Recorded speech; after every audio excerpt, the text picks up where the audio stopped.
sala de Zoom. Mi nombre es Verónica San Martín, soy de la Universidad UTC de Santo Domingo y en esta mañana pues estoy acompañada con el doctor Reiner Pérez, quien va a ser el expositor y les va a hablar un poquito sobre lo que es la normativa APA. Gracias a las conversaciones mantenidas con las autoridades, obviamente de su colegio, que nos han dado la oportunidad de poder brindar esta capacitación. Obviamente esperamos que sea totalmente de su agrado y que obviamente sea un aporte para ustedes. En un segundito voy a admitir un par de compañeros que están ingresando para poder iniciar.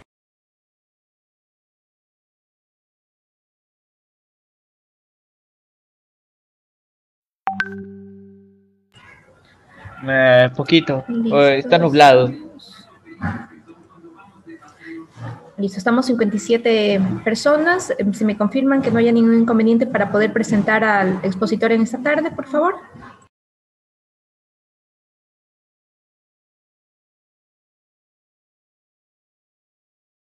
¿Qué cosa? Chinga tu madre. Sí. Listo, entonces creo que podemos iniciar en honor al tiempo y a la puntualidad de todos ustedes. Bueno, antes de darles paso al expositor en esta mañana, sí quiero que conozcan un poquito de su perfil profesional y por qué hemos tomado la decisión de que él sea el que dé esta capacitación esta mañana. Reiner Pérez Campdesuñer es ingeniero industrial, tiene una maestría en administración y un doctorado en ciencias técnicas por la Universidad de Holguín, Cuba. Es un profesor con más de 25 años de experiencia. Es docente de nuestra universidad, de la Facultad de Ciencias Administrativas. Además, ha sido tutor de múltiples tesis de pregrado, maestrías y doctorados. Autor de múltiples publicaciones de alto impacto o de reconocimiento regional. ¿Sí? Adicional, y algo muy importante para nosotros, el doctor Reiner Pérez es el coordinador de investigación y es por eso justamente que él ha sido la persona que hemos considerado más adecuada que pueda impartir esos temas y que obviamente ustedes puedan aprovechar al máximo los conocimientos que se tratan de enseñarles esta mañana. ¿Sí? Si es que hay alguna pregunta, alguna inquietud, el doctor está totalmente abierto a responder a medida que va dictando su conferencia. Entonces, con eso, si no hay ninguna con permiso de las autoridades del colegio, si es que no hay ningún inconveniente, podemos... Sí. Listo, vamos a comenzar. Buenos días para todos. Voy a comenzar con una pregunta para los estudiantes. ¿Por qué tienen que usar normas APA? ¿Han usado ya normas APA? Sí, solo joden con eso, dicen. ¿Quién habla? Adopción de proyectos de campo de acción, nada más. La han usado en proyecto de campo de acción. ¿Y qué has usado de ella, Brandon? Lo normal, introducción, poner de qué se trata, la portada, objetivo general específico de los temas que hemos tratado. En este caso, el año anterior era gestión de riesgos, explicar en cada uno de los temas qué es lo que teníamos que hacer, qué es los procesos que seguimos. Al final, una conclusión global del tema y, bueno, al inicio también era una dedicatoria. No era muy grande en este caso el formato que teníamos que seguir. Ya, y ahora la tienen que usar para los proyectos que van a presentar. ¿Y sobre qué son los proyectos que tienen que hacer? Que no lo conozco. A ver, otro que hable, además de Brandon. Si Brandon quiere hablar, puede seguir. Investigación de casos. Investigación de casos. ¿Y qué es una investigación de casos? ¿Dónde van a investigar los casos? ¿Un caso de qué? Cada quien escogió, en este caso, qué caso iba a ser el seguimiento. ¿Y el tuyo es de? Yo era el incumplimiento de las normas puestas de las disposiciones puestas en este caso por el Ministerio ante el control sanitario entre los adolescentes entre 14 y 16 años. No, gustar mi tema. ¿Y tienen que hacer entrevista o observación, encuesta, ese tipo de cosas? En este caso, como es estudio de casos, teníamos que seguir el caso en específico, no hacer una tabulación por la emergencia sanitaria. Ya, para no tener que salir y demás. Correcto. Perfecto. Bueno, listo. Vamos a hablar entonces de norma APA. Ya vi que ustedes han usado norma APA, según me dice Brando. Si tú crees que yo no tengo miedo, vamos a tener una presentación y luego vamos a buscar la vía para hacerle llegar la presentación y lo que está escrito sobre norma. Lo bueno es que no vamos nos a piden que comenzar nos... a hablar de algunos elementos antecesores a la norma APA Sí, que hace falta lo bueno es que no nos piden entender, presentarnos más, somos 62 personas. comprender, razonar, para que así se nos facilite un poco el asimilar la norma. Yo quizás No tiene alguien creo una que silla de forma así gamer, como un espíritu un poco rebelde, y cuando me hablan de norma me siento tentado a violar la norma. Pero las normas son necesarias, las normas son útiles, las normas nos ayudan a convivir y nos ayudan a comunicarnos. Hay un autor que ustedes conocen, de alguna forma lo conocen, porque estoy seguro que de alguna forma han dado el diagrama Espines Pescado, que es de Kaoru Ichikawa, el quien lo propuso. Y Kaoru Ichikawa decía no lo entiendo, que las normas son necesarias. En Japón las normas eran necesarias, pero que si las normas en 5 años no habían cambiado, pues podía interpretarse como una señal de que las normas no se estaban utilizando. Porque 5 años eran tiempo suficiente como para poder identificar en qué mejorar la norma. Es decir, el uso de la norma debe permitirnos identificar sus dificultades, sus inconvenientes y mejorarla. Entonces, la norma lo que nos facilita las cosas, pero tiene que actualizarse, adaptarse. Como verán, la norma APA no está ajena a esto que les estoy son diciendo. tus audífonos. Yo voy a comenzar la presentación con un análisis de la evolución de la ciencia en su conjunto, muy Son somero, tus muy elemental. No audífonos. vamos a detenernos en elementos técnicos de ningún tipo de ciencia, ni nada por el estilo. Solo que quiero que entiendan sí, la cierto, necesidad de la norma. Y la necesidad de la norma parte de la necesidad de garantizar una buena comunicación. Una buena comunicación que se regula a partir de estándares. Imagínense, por ejemplo, la Real Academia, la lengua española, está basada en normas. Si no tuviéramos norma de acentuación, norma de signos de puntuación, no nos comunicaríamos. Uno escribiría una cosa y el otro entendería otra. Entonces, ese es el objetivo de la norma, tratar de regular esos elementos. En la presentación que les voy a exponer ahora, vamos a ir brevemente a elementos generales.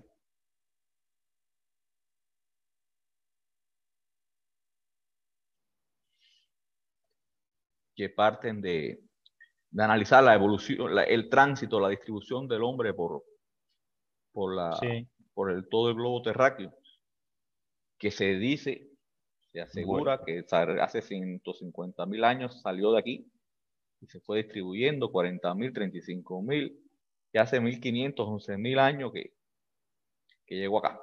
Sin embargo, todo parece indicar que el mayor desarrollo tecnológico se dio y se acumuló en esta zona, en la zona de aquí. Y hay un autor que plantea que esto se debe a la disposición de los continentes. Evidentemente, Australia es un continente que está aparte, es un continente relativamente pequeño. África, si lo observan, es un continente que pudiéramos decir que es vertical porque es diferente, igual que América en su conjunto. Sin embargo, este continente de aquí, si lo vemos en su posición, pareciera ser un continente horizontal. Y esto parece no ser nada, excepto que, perdón, no iba a hacer una cosa aquí, hice otra. Excepto que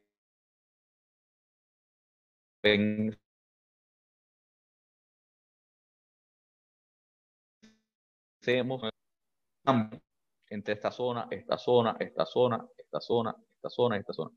Y que lo que funciona aquí para la agricultura, que era la actividad primaria del hombre, la agricultura, la caza, bueno, la agricultura como productor, no funciona en esto.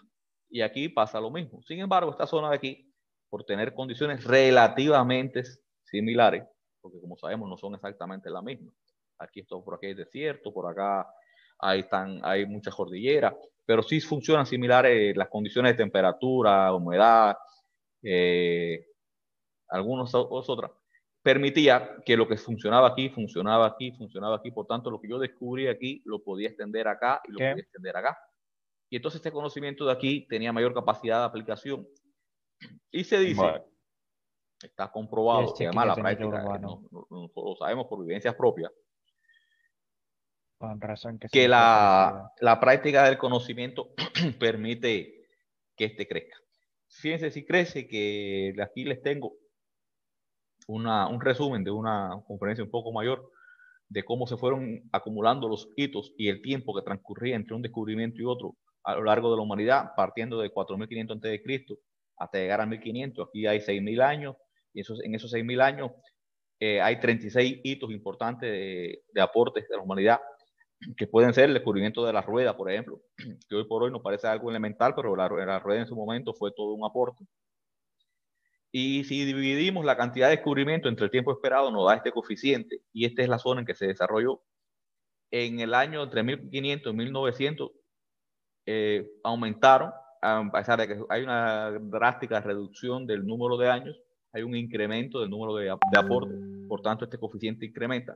Y como saben, el siglo XX fue un siglo de mucha revolución científica, de mucho auge, y este conocimiento se aceleró de forma notable. Y es que como el conocimiento se construye por capas, como este dulce que está aquí. ¿Qué significa?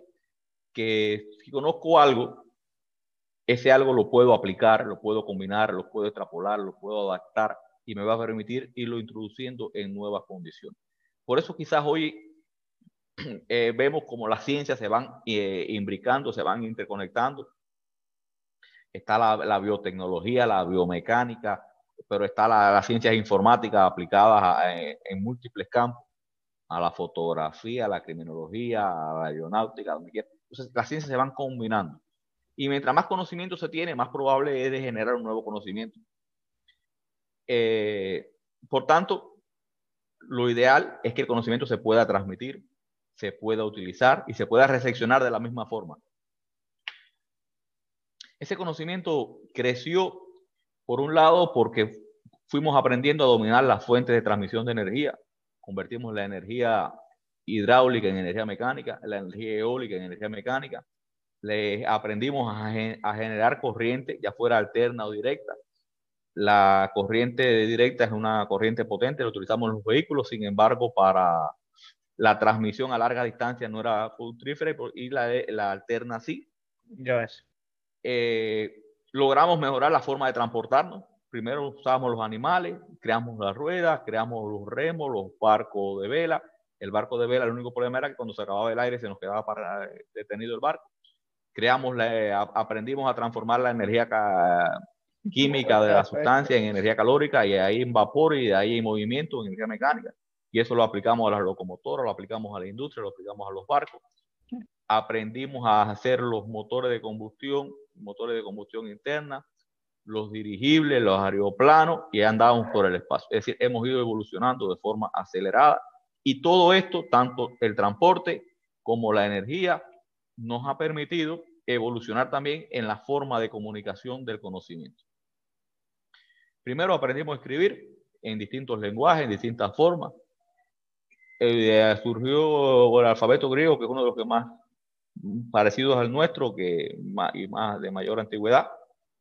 Se crearon máquinas para calcular, se creó la imprenta. La primera imprenta que existió, fue la imprenta coreana para hacer libros. Lo único modo que es que esta imprenta no tenía un alto nivel de divulgación, porque se escribían por símbolos, y la más gran parte de la humanidad no usaba este tipo de alfabeto y no el de los coreanos. Y entonces vino a aparecer esta imprenta que lo primero que reprodujo fue la Biblia, imprenta que permitió un crecimiento acelerado de las publicaciones y de los libros. Se mejoraron las máquinas de calcular. Estas son las primeras máquinas de calcular. La primera solamente sumaba y restaba, la segunda dividía, multiplicaba, hallaba raíces. Se aplicaba en una oficina de cobros de impuestos, donde trabajaba el papá de Leibniz. Leibniz es un famoso matemático que tiene varios aportes además de ese. Aprendimos a tomar fotografías. Esa fotografía que ven ahí fue la primera fotografía que se tomó. Tiene como inconveniente que esta torre que ven acá aparece aquí también. Y esto es porque para tomarla estuvo expuesta una lámina de fotosensible durante todo el día. Y como la luz del sol va cambiando, porque va cambiando la posición del sol, se quedó doble. Creamos el fonógrafo. Albert Edison creó el fonógrafo. Albert Edison, uno de los mayores genios en cuanto a patentes y creaciones para acumular y reproducir el sonido. Creamos el telégrafo para transmitir a distancia. Creamos el teléfono, lo creó Antonio Meucci, un comerciante que la esposa estaba inválida en un segundo piso y se comunicaba con el primero. Creamos tarjetas para guardar información, tarjetas perforadas. Creamos la radio, la televisión, la internet, la primera gran computadora, y de ahí la red de internet con el proyecto ARPANET. Por tanto, la velocidad del conocimiento aumenta en la medida que aumenta la capacidad de comunicación. Mientras más podamos comunicarnos, más podemos generar a mayor velocidad de conocimiento. ¿Por qué? Porque disponemos de mayor información, más personas disponen de la misma información y por tanto más cerebros pueden generar más conocimiento. En la medida que seamos capaces de transmitir más energía, más transportarnos, más información, pues aumentaremos más el conocimiento. Y es por esta razón, como pueden ver en esta gráfica, el número de publicaciones crece por año. Observen, se pasó de 1.029.471 a 1.270.000 solamente en 6 años, un crecimiento del 23%. Evidentemente, ese conocimiento se acumula y guarda una estrecha relación con la inversión económica que se haga en términos de investigaciones. Ese crecimiento está relacionado para cualquier tipo de ciencia, va aumentando notablemente. Ahí estos gráficos son los países que están acá. Y por otro lado, desde el siglo III a.C. ya se reconocía de alguna forma que había que proteger a quienes inventaban las cosas, porque generalmente no era solo fruto de la inspiración, sino que era fruto del esfuerzo, de una inversión de dinero, y que había que darle un tiempo a esas personas para que pudieran recuperar su esfuerzo y su inversión. Y durante ese tiempo gozaran de algunos privilegios. Eso fue lo que llevó a que surgieran las patentes. Las patentes que no son forma más de proteger el conocimiento y proteger las ganancias para que recuperen la inversión. Cuando uno patenta algo, al cabo del tiempo, 10, 15 años, 5 años, depende del país, depende de la ley, ese conocimiento pasa a ser público y utilizado por todos. Pero durante ese tiempo anterior se puede recuperar la inversión. Y esto no solo es un problema económico, es un problema también ético. Siempre estamos obligados a reconocer la autoría de los aportes. Tenemos el compromiso moral y ético de reconocer cuando tomamos una información de otro autor. Ahora voy a comenzar con un ejercicio. En este caso estoy viendo la cara de Sebastián. Sebastián de Mera. Sebastián. Presente. ¿Qué dice ahí? Un mundo. Albert Einstein. Nada más. Un ejercicio que dice el mundo Albert Einstein. Ajá. El mundo no está en peligro por las malas personas, sino por aquellas que permiten la maldad. Listo. Pero ahora voy a cambiar de autor. Déjame. Deme un segundo. Tengo un problemita aquí de acceso. Está bugueado. Déjame cerrar el chat.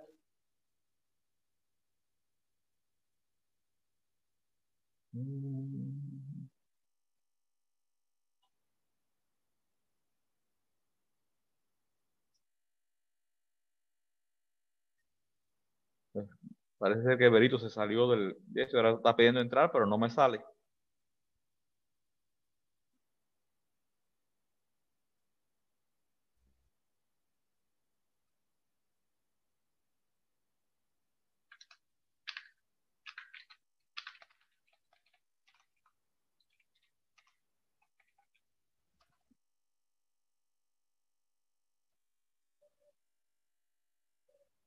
Bien, vamos a seguir con el ejercicio mientras logramos resolver lo de Brito. Soy yo. Entonces, estamos en el ejercicio. Aquí tengo otro ejercicio, pero no le quiero preguntar a Sebastián. Quiero preguntarle a Mayeli. Mayeli, ¿qué dice ahí? Bueno, ahí sí ya se ve. Ya lo aumenté un poquito y ya se ve. ¿Qué dice? Dicen, yo no veo. ¿No ves? Natacha, ¿tú sí ves? Bueno, ahí dice, no hay que ir para atrás, ni para darse impulso. Dice que es una de las frases más famosas, que es de Lao Tse. Lao Tse es un filósofo chino. Y ahora sí le voy a preguntar a Richard. Richard, ¿tú ves? Sí, ¿Qué dice ahí? Ahí dice... no ves nada, ¿verdad? Ves un poco de símbolo raro ahí. Sí. Pero miren, ¿qué pasa? Si yo cojo esto y lo convierto. Miren lo que decía. ¿Saben por qué es eso? ¿Eso qué nos está indicando? Que no podemos permitir que quien quiera transmitir conocimiento lo quiera hacer como a cada cual se le ocurre. Al tamaño de letra que se le ocurra, con el tipo de letra que se le ocurra, con el color que se le ocurra. ¿Por qué? Porque resulta indescifrable. Entonces tenemos que regular, tenemos que establecer. Por eso les decía ahorita que las normas APA eran importantes, eran necesarias. Esa era la idea que trataba de transmitirles, sencillamente se lo mostré. Si cada cual elige en Word, como Word nos permite elegir múltiples tipos de letras, múltiples tamaños, múltiples colores, a veces nos ponemos a poner cosas en colores porque damos por ello que se ven más bonitas, al final puede ser que no seamos comprendidos, que es el objetivo fundamental. Ese es más o menos el sentido que tiene el uso de la norma APA. APA, que significa American Psychology Association, es decir, Asociación Americana de Psicología. APA, que surge en 1929. Y como les comentaba ahorita, que decía Chicago, que las normas tienen que actualizarse, APA tiene diferentes ediciones. Hasta el año pasado estaba vigente la sexta edición. Ya está vigente la séptima edición. No tiene grandes cambios entre la sexta y la séptima, se mantienen igual, pero sí hay pequeñas modificaciones, sobre todo en mi criterio para facilitar un grupo de cosas, porque generalmente la norma debe tender a ir facilitando, no entorpecer. La APA es una norma que una vez que una institución decide acogerse a ella, se convierte en obligatoria para la institución, pero no es que por existir sea obligatoria. Es decir, usted puede ver un trabajo y que no cumple con la norma APA y eso no significa que esté mal. Sencillamente, si usted lo va a presentar a otro lugar donde no exige norma APA, está bien. Entonces, lo primero que hay que saber es si donde usted lo va a presentar es obligatorio o no es obligatorio la norma APA. La norma ISO 690, por ejemplo, se solicita aquí en Ecuador para la presentación de proyectos de investigación a la CNCI. La propia Universidad UTE, en su casa editora, admite tanto la norma APA, para ciencias administrativas en este caso, y para ciencias de la salud exige la norma Vancouver, que tienen diferencia. La norma Vancouver es una norma canadiense, generalmente se aplica al campo de la ciencia de la salud, las revistas de ciencia de la salud la aplican. La norma ISO 690, la ISO, la Organización Internacional de Normalización, es una organización que pertenece que se deriva del funcionamiento de la ONU, busca establecer estándares. Ese término ISO es un juego de palabras, porque como le dije, significa International Standard Organization, pero a su vez, si han dado algo de física, quizás recuerden que ISO significa igual, es decir, las isobaras no son más que curvas con igual presión, las isocóricas no son más que curvas con igual volumen, las isotérmicas no son más que curvas con igual temperatura. Por tanto, ISO es un sufijo que significa igualdad. Por tanto, aquí se cumple el tema de cumplir y de normar. El concepto de plagio. Cuando normalmente preguntamos qué es plagio, la respuesta que viene a la mente es copiar. No, plagio no es copiar. De hecho, las investigaciones generalmente deben de copiar. Deben de copiar de otras investigaciones donde hay conocimiento, donde hay idea, y se copia. Usted copia textualmente lo que dice. El plagio no consiste en la idea de copiar. El plagio está en el copiar y no referenciar a quién copió. Si usted copia de alguien y no dice de quién copió, usted está presentando una idea de otro como suya, lo cual no es ético, lo cual no es correcto, lo cual puede tener costos legales, costos morales. Pero si usted copia y cita, sencillamente usted está reconociendo quién fue el autor que propuso lo que usted está diciendo. Las normas APA establecen diferentes criterios, diferentes tipos, regulan diferentes aspectos. Regula los márgenes de los documentos, los estilos de letra, el tamaño de la letra, el interlineado, que fueron las 3 cosas con las que yo jugué ahorita cuando le hice el ejercicio. Regula el formato, es decir, los tipos de títulos que podemos utilizar a la hora de establecer los diferentes nombres. La forma de hacer la puntuación y las abreviaciones, la forma de enumerar las páginas, la forma de denominar figuras, tablas y expresiones matemáticas, y regula todo lo concerniente a citas y referencias bibliográficas. La norma APA establece que se debe utilizar un margen de 1 pulgada en todas las direcciones, es decir, arriba, abajo y a ambos lados. Aunque cuando uno va a encuadernar un texto, debe generalmente dejar 1 centímetro más para garantizar que cuando esté encuadernado y cerrado, ese espacio que se pierde con el cierre de la encuadernación, se conserve el margen. Por tanto, generalmente se pone a la izquierda 3,5 en vez de 2,5. Si va a enviar un documento digital, sencillamente 2,54 por cada lado. Como saben, el Word permite entrar a configuración de documento y poner los tamaños, poner los márgenes, y a usted le queda todo eso listo. El tamaño de letra que la norma APA sexta edición regula es 12, excepto para tablas y figuras, que en ocasiones, para buscar proporcionalidad y buscar jugar con los espacios, se permite disminuir. Ya la séptima edición amplió un poquito el tipo de letras, permitió 12 puntos, permitió 11 puntos y permitió más tipos de letras. El espaciado a lo largo de todo el documento debe ser a 2 espacios y debe ser justificado a la izquierda. No es ni justificado, es decir, en bloque, ni centrado, es a la izquierda. La numeración de las páginas, todas las páginas se enumeran, pero cambia. Todas las páginas previas al contenido del texto, entiéndase lista de tablas, lista de figuras,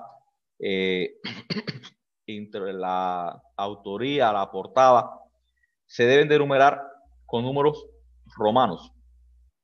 Y las que forman parte del contenido del texto, pues en números normales que utilizamos, el arábico.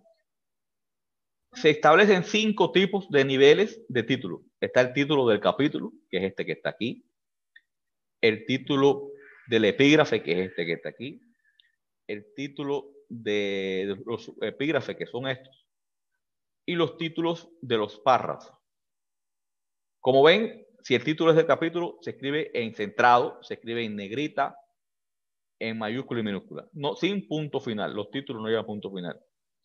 Si es el título del epígrafe, alineado a la izquierda, en negrita, mayúscula y minúscula, sin punto final.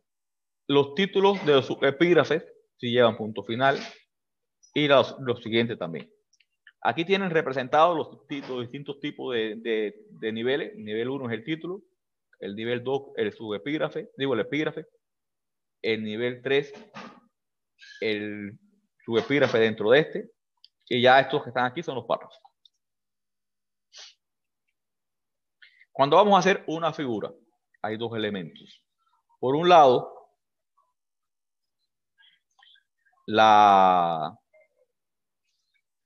debemos de asegurarnos de no poner nunca una figura sin que hayamos comentado qué es la figura, por qué está ahí la figura, qué significa la figura, qué podemos interpretar o ver en esa figura.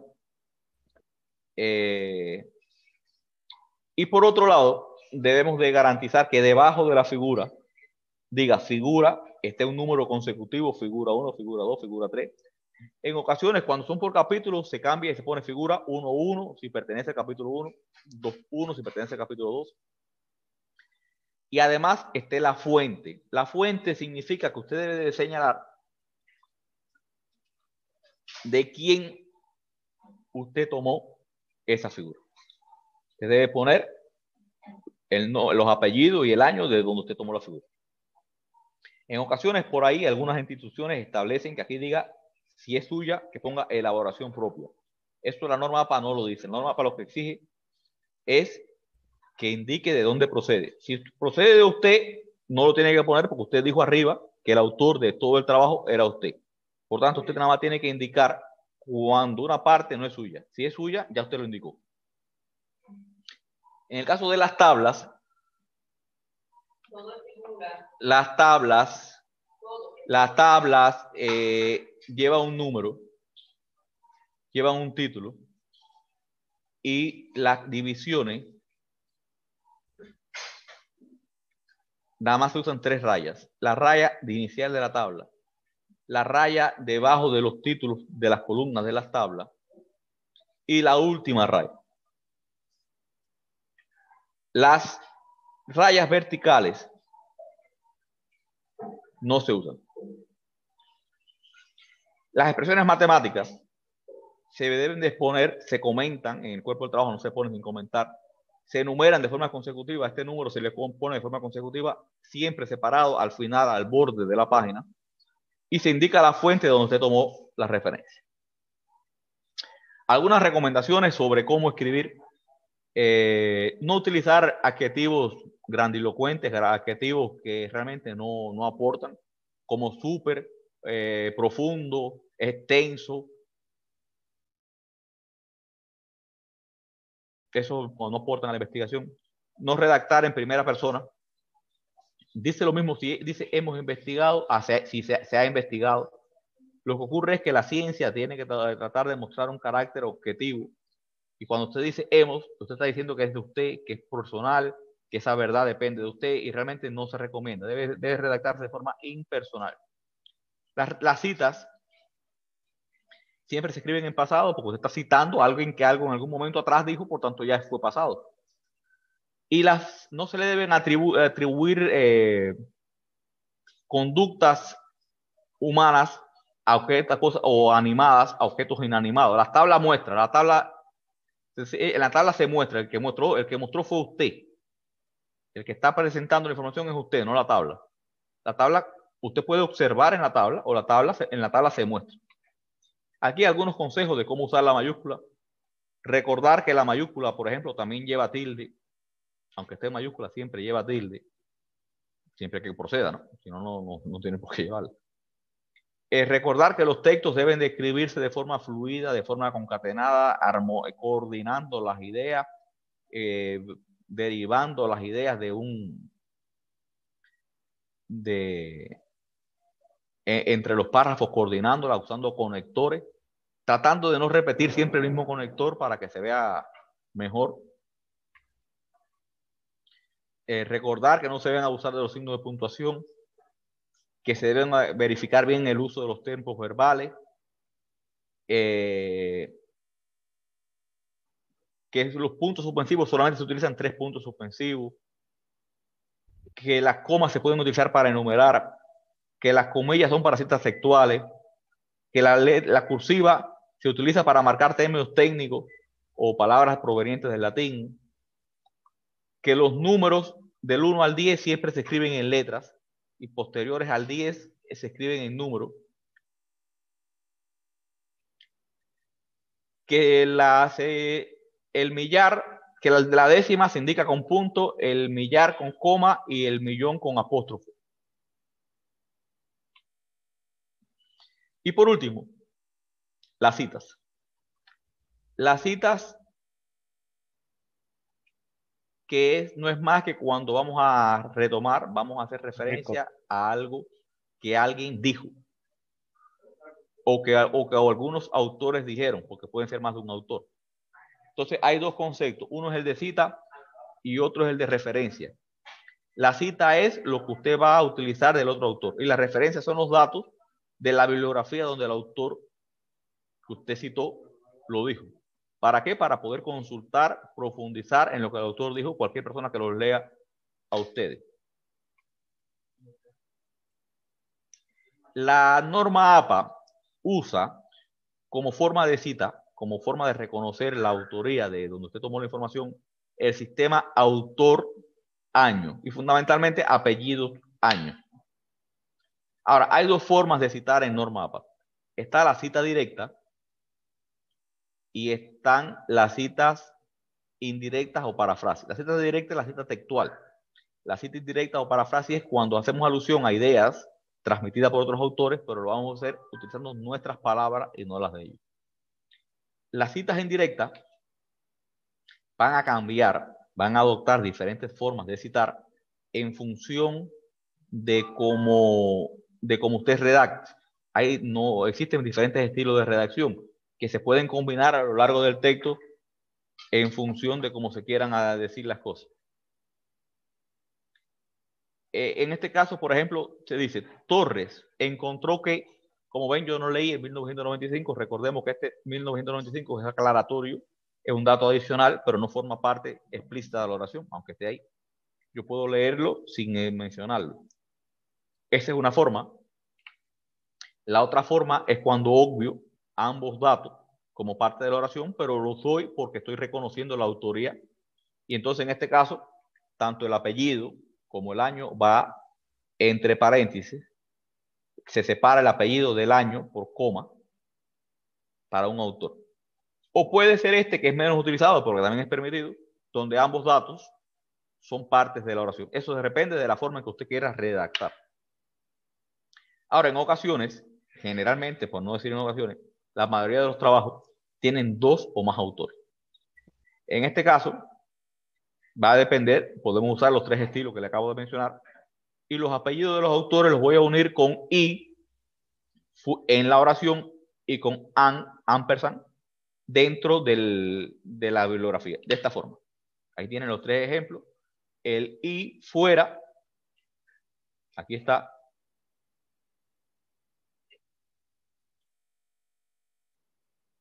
Aquí están los dos dentro, aquí están afuera y aquí está todo afuera. De esas tres maneras se puede utilizar, ¿no? Las citas indirectas de 3 a 5 autores en la norma APA sexta edición, la primera vez se deben de poner los apellidos de los autores. A partir de la segunda vez pongo solamente el apellido del primer autor y pongo et al, que significa y otros, que sería de esa forma. Torres y Berrios, Ortiz, Rivera y Robles en el 2007 estudiaron que, y la segunda vez digo Torres et al, significa que Torres publicó con otros autores, concluyeron que. Cuando son 6 o más, desde la primera vez pongo el apellido del primer autor y et al, es decir, de 3 a 5, en la segunda, a partir de 6, ya puedo usarlo desde la primera vez. Aquí algunos cambios que introdujo la séptima edición respecto a la sexta.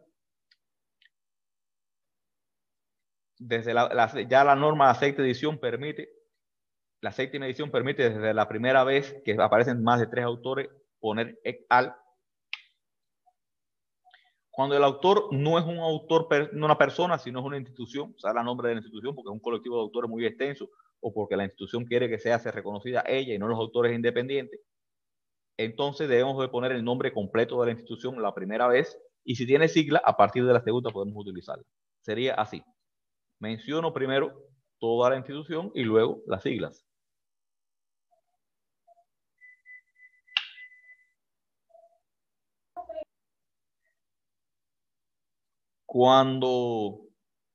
Este es el mismo ejemplo. Cuando no desconozco el autor y quiero dar un dato para identificar, pues utilizo algo que permita, aquí en este caso puse el nombre del artículo y el año, para que cuando vayan a la bibliografía puedan saber de dónde lo tomé. Esto es porque el artículo no tenía ni autor ni institución y me vi obligado a hacerlo de esta forma. Las citas cuando son varias citas dentro de un mismo paréntesis, porque estoy hablando de varios autores que hicieron alusión a lo mismo, con otras palabras, pero a lo mismo, entonces los coloco dentro de paréntesis, separo el año del autor por coma y separo los datos de un autor de los datos de otro autor por punto y coma y punto y coma. Y se colocan en orden alfabético.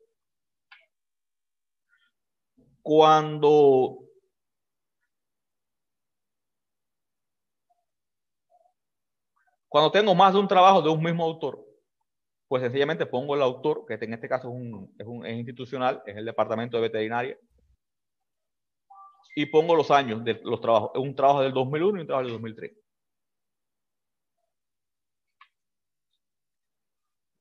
Cuando es un trabajo que voy a utilizar de una fuente secundaria, es decir, me encuentro un documento en el cual dice que otro autor dijo, Albert Einstein dijo, Aristóteles dijo, Platón dijo, cualquier autor dijo, pero yo no estoy leyendo al autor que lo dijo, yo estoy leyendo a un autor que dice que alguien dijo.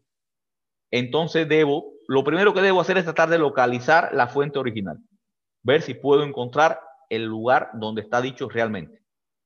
¿Por qué? Porque quizás el autor que yo estoy leyendo malinterpretó o no citó bien o no entendió bien y me pone a mí a decir algo que realmente no se dijo. O sencillamente el autor le atribuyó una frase a alguien sin saber si era de él o no era de él. Entonces yo debo buscar la obra original. Pero si no conozco la obra original, entonces lo que debo hacer es este método. En un estudio de Seidenberg, como citó Atkin, Seidenberg es la fuente original, Atkin es la fuente que yo leí, la que yo tengo delante. En este caso, quien va en la referencia es Atkin, porque es la que yo conozco. Le estoy atribuyendo la autoría a quien me hizo el planteamiento, pero estoy reconociendo de dónde lo tomé. Y debo poner la fuente donde yo lo tomé, porque no puedo poner la otra porque no la encontré. Ahora, eso era en cuanto a citas indirectas, pero las citas directas cambian entonces en función de la extensión. Y la extensión va a estar dividida en dos, menor de 40 palabras y mayor de 40 palabras. Cuando la extensión es menor de 40 palabras, se escribe dentro del mismo texto que vengo elaborando. Cuando la extensión es mayor de 40 palabras, se escriben en textos apartes. Así. Si es menor de 40 palabras, la incorpora en el mismo texto, la encierra entre comillas doble y al final de la cita pone el número de página donde tomó la cita. De esta forma. Aquí está la comilla, aquí está el mismo texto y aquí está el número de página. Cuando es mayor a 40 palabras, entonces va en texto aparte. No se deja sangría en los párrafos, es decir, se escriben en bloque. Si hay párrafos adicionales, se utiliza entonces la primera línea, si se sangra. Escribe toda la cita doble espacio, como el resto de la norma APA. Cita la fuente y el número de páginas donde lo tomó. Y lo hace de la siguiente forma. Como ven, este es el texto. Como ven aquí, es hacia acá, separado, doble espacio, número de página al final. Y esta es la cita. Cuando voy a citar un documento electrónico, debo poner el autor y el año.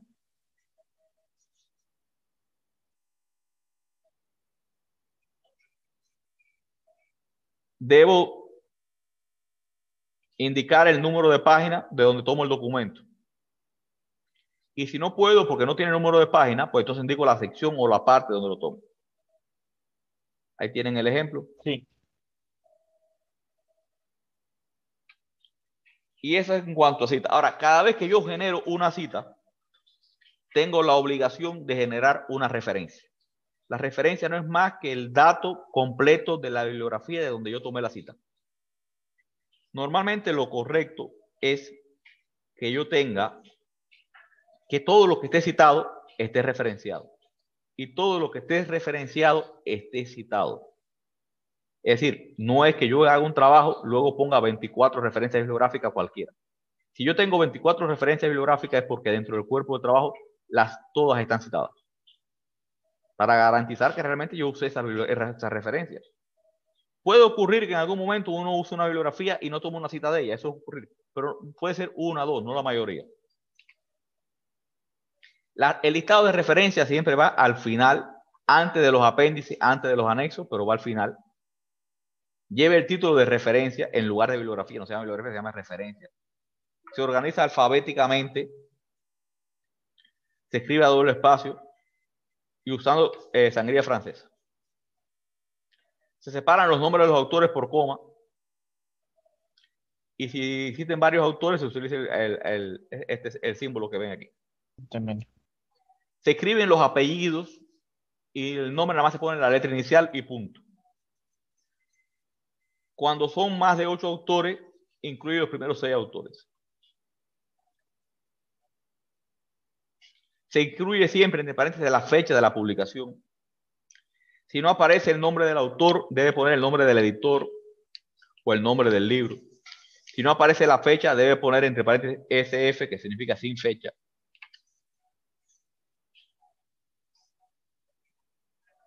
Los títulos se escriben completos en letras cursivas itálica o itálica.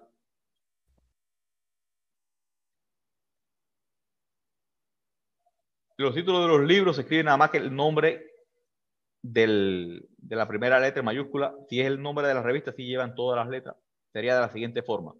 Esto que está aquí es el apellido. Esto que está aquí son los nombres, las iniciales de los nombres, el año, el título del capítulo o del artículo, el título de la revista, del libro, el volumen de páginas y las páginas que revisé.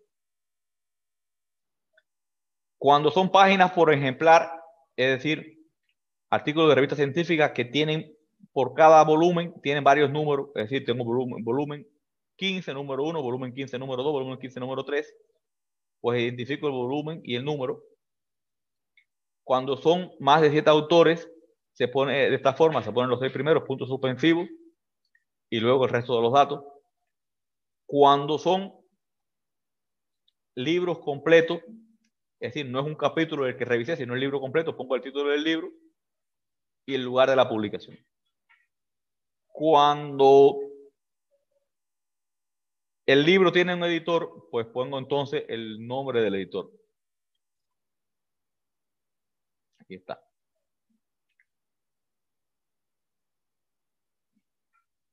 Siempre se invierte el nombre de los autores del capítulo, pero no el de los editores. El de los editores se mantiene igual.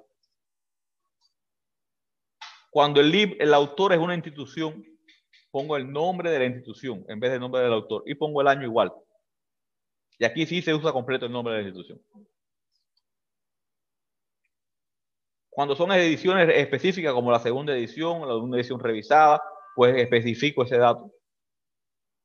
Cuando es una tesis, pues debo de decir el autor, el año, el título del documento y qué tipo de tesis es. El nombre de la universidad y el nombre de la ciudad. Cuando es un documento que tiene DOI, el DOI no es más que un código que se otorga para que sirva como identificador, es decir, es como el número de cédula de ese documento. Generalmente se utiliza para los artículos, se utiliza para los libros, también se le asigna DOI, además del ISBN o ISSN. Cuando utilizo documentos electrónicos que están en internet, que no son libros en papel, no son, pues utilizo el DOI, y si no está el DOI, utilizo el URL. Recordemos que el URL es la dirección electrónica. No se tiene por qué ponerse a la base de datos. Cuando utilizo referencias electrónicas, que es la dirección completa, debo tratar de que salgan todos los signos. Por tanto, no debo insertar guión, no debo usar punto final. Este es el ejemplo de revista con DOI. Este es el ejemplo de revista sin DOI. De libros. De páginas web, para que lo tengan como se hace. Y ya la norma APA en séptima edición, pues en su séptima edición introdujo algunos cambios. Respecto a la secta, en cuanto a los libros, ya no se usa el DOI. En cuanto a la cantidad de autores, aquí la complicó un poquito porque exige que se listen hasta 20. Solo son más de 20, no tienen que ponerse todos.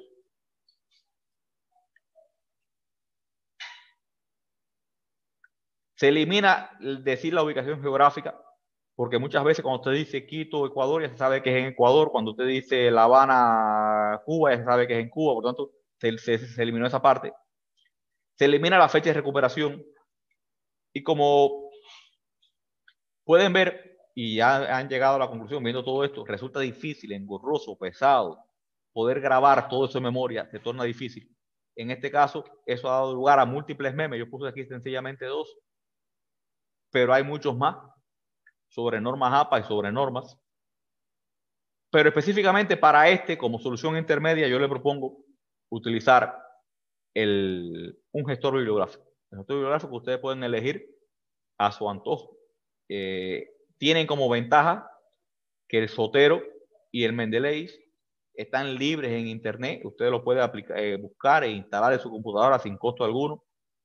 Trabajan en línea, su biblioteca va a estar siempre en la nube y por tanto usted la puede revisar desde cualquier máquina. El EndNote es un software propietario que normalmente hay que pagar para poder utilizarlo y generalmente la aplicación de escritorio, por lo tanto si la tienen en una máquina no la tienen en otra, excepto que la aporten en una memoria. Aunque hay una versión que permite trabajarlo en línea.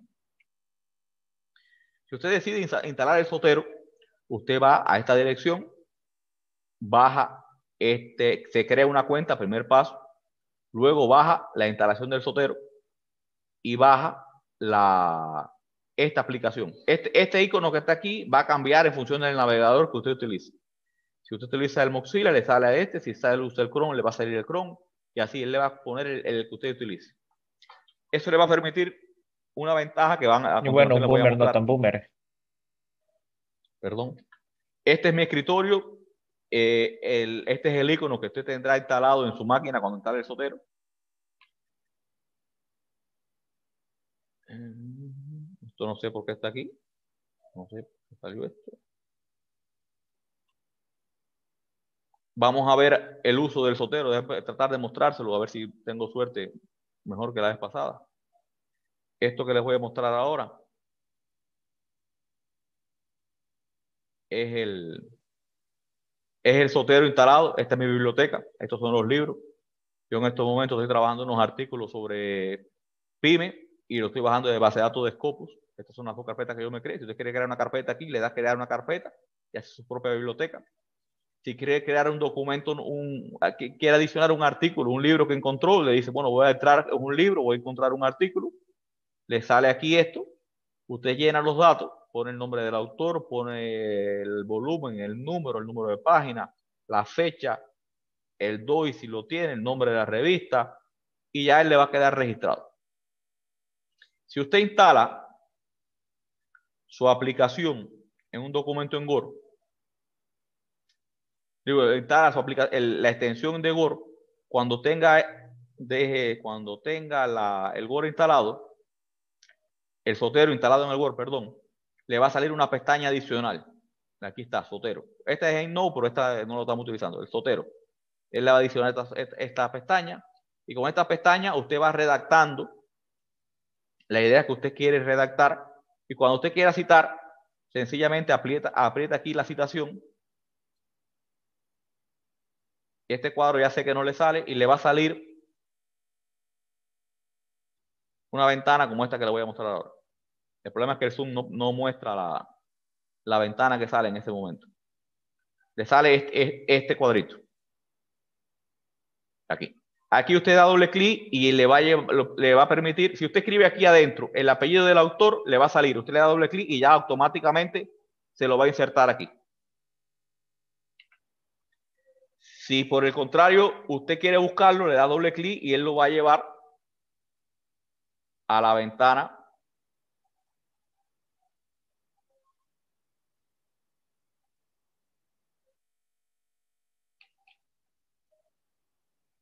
lo va a llevar a donde usted tiene instalado el Zotero. Aquí. Y aquí usted va a elegir el autor, le va a decir que lo inserte y él lo va a insertar. Cuando usted tenga eso en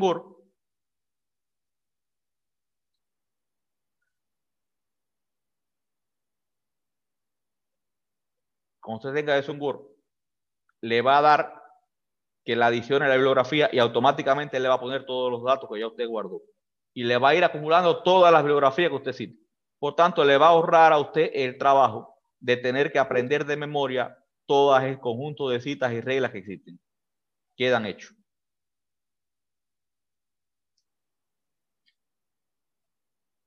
Esto era lo que estaba presentado. No sé, Berito, ¿te lograste incorporar? Sí, sí, Reiner. Ya puedo ingresar nuevamente. Muchísimas gracias. Si tienen alguna duda, alguna inquietud, me dicen.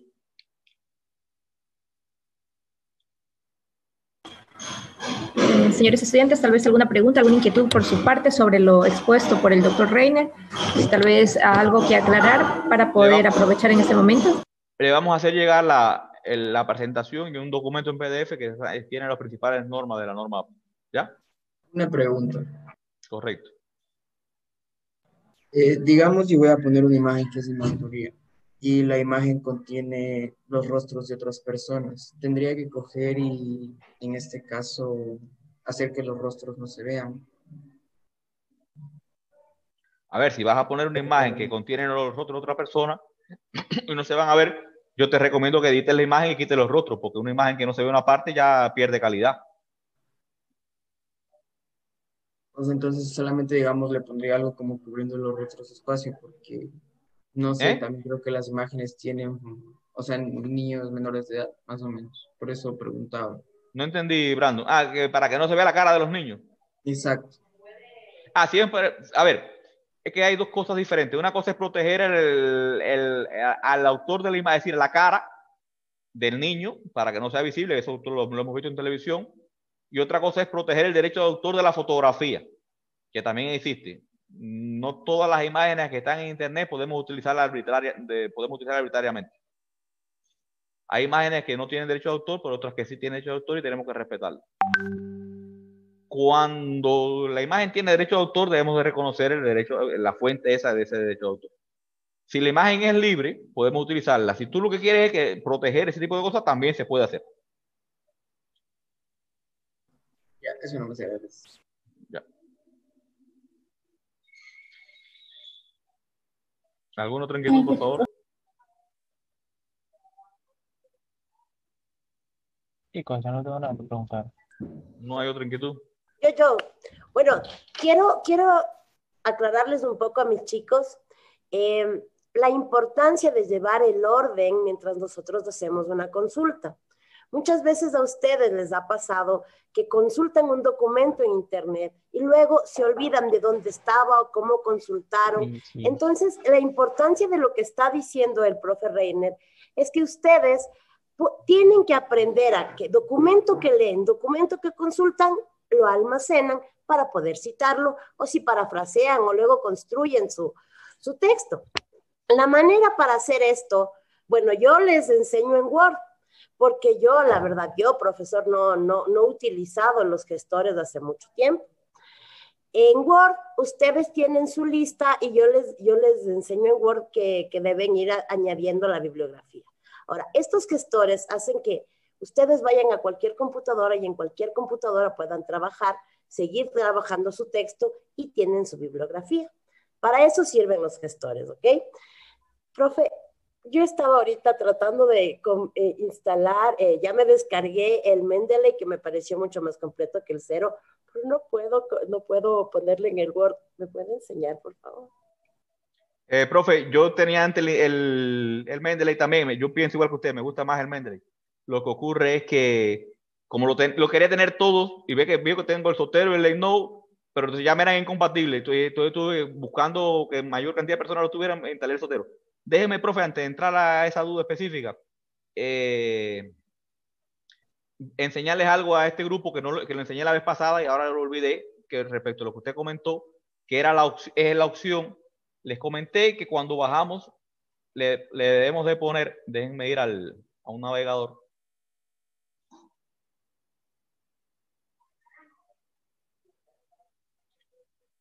Miren, permítanme un segundo, déjame crear las condiciones.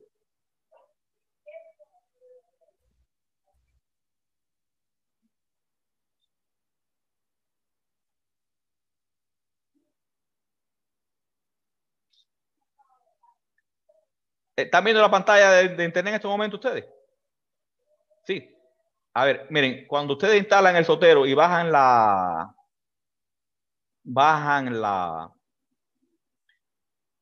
aplicación que les dije, el icono que les dije, él le va a crear una extensión aquí. esta extensión aquí le permite a ustedes, cada vez que ustedes revisen un documento en internet que les parezca interesante, ustedes automáticamente van a venir aquí, le van a decir que se los guarde en el Zotero y automáticamente él solo le va a guardar ya la información. Es decir, no tienen que hacerlo manualmente, sino que les queda. Eso permite lo que la profesora estaba comentando, que es muy útil, crear el hábito de que cada vez que accedamos a un documento, a un libro, si es en internet, perfecto, si no, nos toca hacerlo manualmente. ¿Correcto? Esa es en cuanto a eso. Profe, en cuanto al Mendeley, yo ahora no recuerdo, porque hace mucho que hace más de un año que no lo utilizo. Tiene que buscar en internet la aplicación para instalar el Word y tiene que tener el Word abierto cuando lo haga para que se pueda instalar. Si no, no se le instala. Es lo que le puedo decir. Muchas gracias. Ya. ¿Algo más? Profe. Sí. ¿Una entrevista puede ser una referencia o una bibliografía? Sí puede serlo.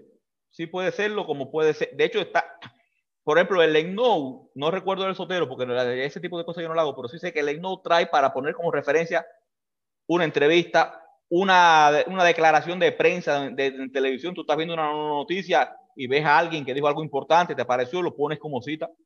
También lo permite. Una película, los gestores traen muchas opciones para clasificar. Depende del gestor que estés utilizando.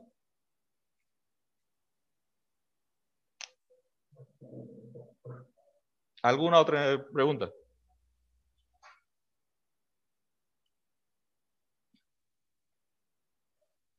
No hay más preguntas, no hay más inquietudes. Bueno, entonces un placer haber compartido con ustedes.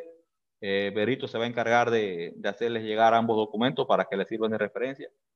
Les recomiendo, esto parece abrumador, en realidad es la práctica, como en casi todo, lo que le va a permitir aprender lo que hace falta aprender para poder usarlo.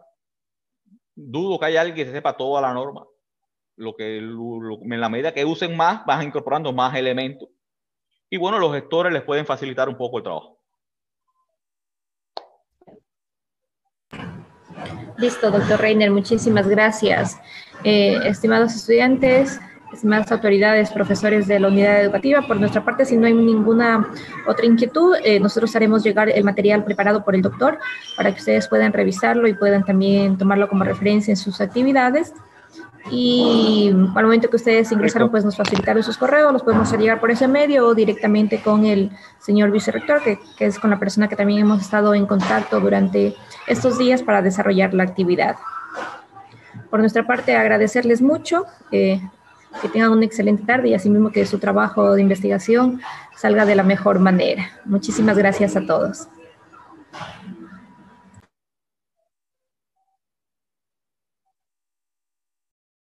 Entonces, ¿qué? ¿Salimos? ¿No salimos? ¿Qué?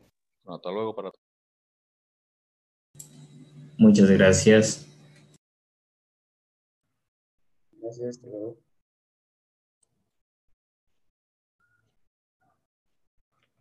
Un buen fin de semana. Muchas gracias a todos. Muchas gracias, cuídense. Ya nos podemos retirar. Adiós.